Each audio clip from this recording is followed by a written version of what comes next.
मोहतरम दोस्तों, प्यारी माँ बहनों, नौजवान मिल्लत, हम आस्ताने मशकूरिया हजरत मशकूर बाबा की दरगाह शरीफ में जो हर महीना जो ये दीनी इज्तिमा चलाते आते हैं, ये अल्लाह का बहुत बड़ा एहसान है कि हमको हमारे आका की प्यारी प्यारी बातों को सुनने, समझने और उस पर अमल करने के वास्ते में फिर से एक बार उसको दोहराने के वास्ते में हमको एक अल्लाह ताला एक मौका दिया है।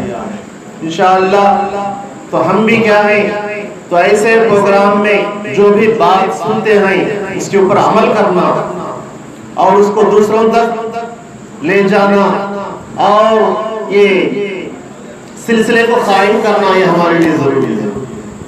लिहाजा जब हमारा दीन इस्लाम हमारे आका मोहम्मद सल्लल्लाहु अलैहि वसल्लम प्यारा दीन लेकर आए तो मक्के के लोग आपको पत्थर मारना शुरू करे, कोई कूड़ा डालना शुरू करे, कोई कांटे बिछाना शुरू करे, यहाँ तक कि हमारे आका मोहम्मद सल्लल्लाहु अलैहि वसल्लम के दो बेटियों को दामाद भी जो है तलाक भी दे दिए कि तुम्हारे अब्बा कुछ नया दीन लाए हैं इसलिए हम तुम दोनों को भी हम तलाक देते हैं।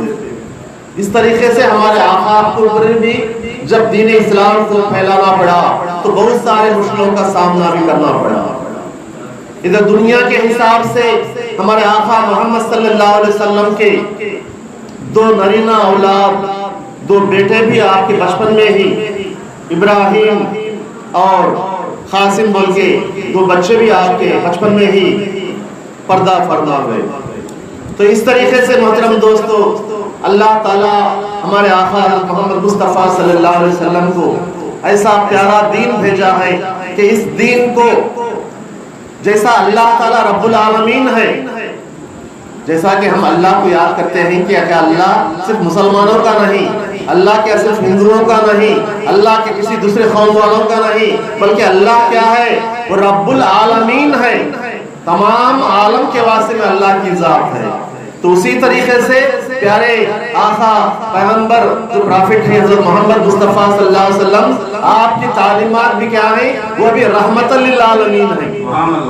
सारे आलम के वास्ते में आपकी तालीमात, आपके तरीके, आपके एहसानात हैं। तो इसलिए मोहतरम दोस्तों, ऐसे आका की शान में साहब मशकूर बाबा एक छोटी नात शरीफ लिखे हैं, उसको हम दोहराएं कि नबी को याद करूं, उनसे फरियाद करूं, नबी को याद करूं, उनसे फरियाद करूं, जलवा एक बार दिखा दो मेरे आका, अपना दीदार दिखा दो मेरे आका। नबी को याद करूं, उनसे फरियाद करूं, नबी को याद करूं, उनसे फरियाद करूं, जलवा एक बार दिखा दो मेरे आका, अपना दीदार दिखा दो मेरे आका। तो देखो, तो दीन इस्लाम ऐसा है कि अल्लाह ताला हमेशा, ये कुदरत की आदत है, अल्लाह ताला जिस झाड़ के ऊपर फल रहते हैं उसी को पत्थर मारते लोग। ये क्या भाई, अच्छे अच्छे मीठे मीठे आम देते हैं, लोगों को बैठने ठंडा छांव देते हैं, ये क्या पत्थर लेकर मारते हैं? ये कुदरत का मामूल है कि जिस झाड़ फल देने वाला है उसके ऊपर ही पत्थर लगते हैं। और कुदरत भी ऐसी है कि अल्लाह ताला हमेशा उसके नेक लोगों को ही आजमाता। आप ये नहीं समझना कि हमारे पैगंबर आराम से अच्छे अच्छे पलों खाते हुए अच्छे अच्छे महलों में गुजारे, ऐसा नहीं कि हमारे सरकार मेरे सरकार गरीबों में रहे बस बस के, गालियां खा के दुआएं दिए खुद हंस हंस के। तो इसलिए मोहतरम दोस्तों देखो, साहब मशहूर बाबा क्या लिखते हैं कि जब से हुआ मैं अपना फिदाई, जिंदगी मुझको रास न आई, रास न आई। या रसूल अल्लाह, जब से मैं तुम्हारा फिदाई हुआ लेकिन मैं ये जिंदगी में मुझे रास नहीं आई, ये दुनिया मुझे सताने लगी है। रास ना आना मतलब क्या? ये दुनिया मुझे साथ नहीं देती है, दुनिया वाले मुझे साथ नहीं देती है। इसलिए आका साहब अल्लाह फरमाते हैं कि जब से हुआ मैं अपना फिदाई, ये जिंदगी मुझको रास ना आई।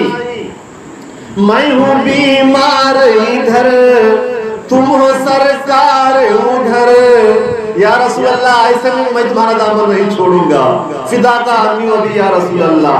मैं हूं बीमार इधर, तुम हो सरकार उधर, अपना दरबार दिखा दो मेरे आका, अपना दरबार दिखा दो मेरे आका। नबी को याद करूं, उनसे फरियाद करूं, नबी को याद करूं, उनसे फरियाद करूं, जलवा एक बार दिखा दो मेरे आका, अपना दीदार दिखा दो मेरे आका। तो नबी को याद करने के लिए क्या है, जो पैसे वाले होते हैं वो क्या है, उम्रा में जाते हैं, हज में जाते हैं, लेकिन जो पैसे नहीं है उनका आलम क्या? हमारे आका फरमाते हैं कि मैं हर एक मोमिन के घर में आता हूँ, हर एक मोमिन का घर मेरा घर होता है।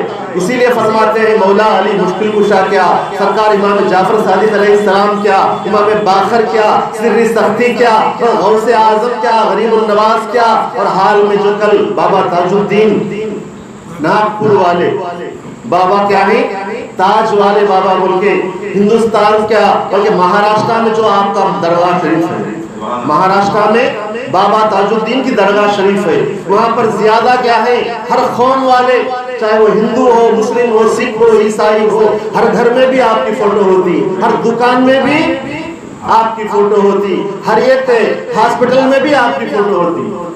बताओ ये कौन सी मोहब्बत है? तो यही मोहब्बत क्या है, अल्लाह वालों की मोहब्बत क्या है, ये हमारे नबी की मोहब्बत है।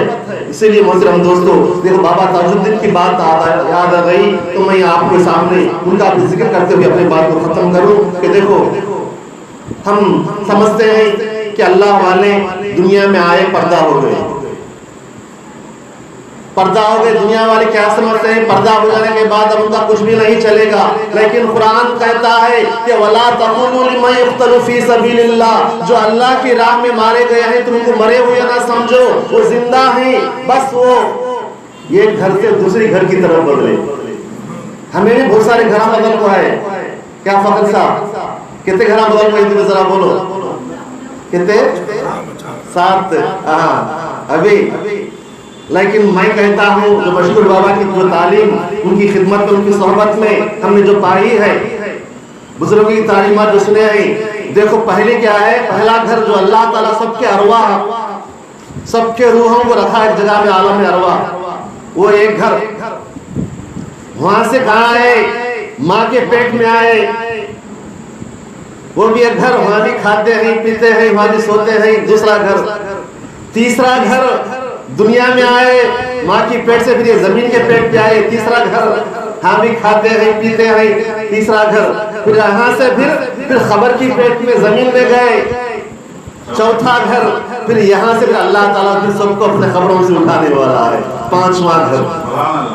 अरे तू खाली एक घर की बात सुन के खत्म कर देता है बात को कि भाई अभी कहाँ है, भाई खबर में मिटा दिए, हो गया, हड्डियां हो गई, मट्टी हो गई, अभी कहाँ है। नहीं नहीं दीवाने, तेरे सामने 5 घर बदल के तू आता है, लेकिन तुझे इसका इल्म नहीं।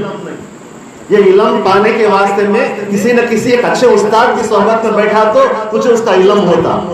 डॉक्टर के पास गए तो तुझे डॉक्टरी मिलती। तो खाली वो गोश्त काटने वाले के पास जाओ बैठे तो क्या है, कितने खुद को तुझे कितने काटना, कितने ये मुर्गे हलाना ये मालूम होता। या किसी उस्ताद किसी नमाजी के पास गया तो कितने बार नमाज पढ़ना, कितने बार उठना, कितने बार बैठना ये सिखाता।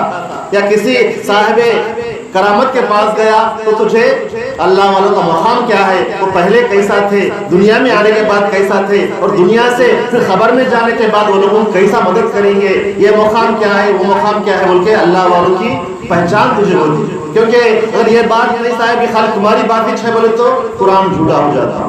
कुरान क्या कहता है, तुम मरे हुए न समझो, वो जिंदा हैं, मगर तुम उनकी जिंदगी को नहीं समझ सकते। ये हमारा दिमाग समझने के काबिल है वो कैसा जिंदा है। हमें खाली जाहिर नजरों से काम देखते बोले तो खाली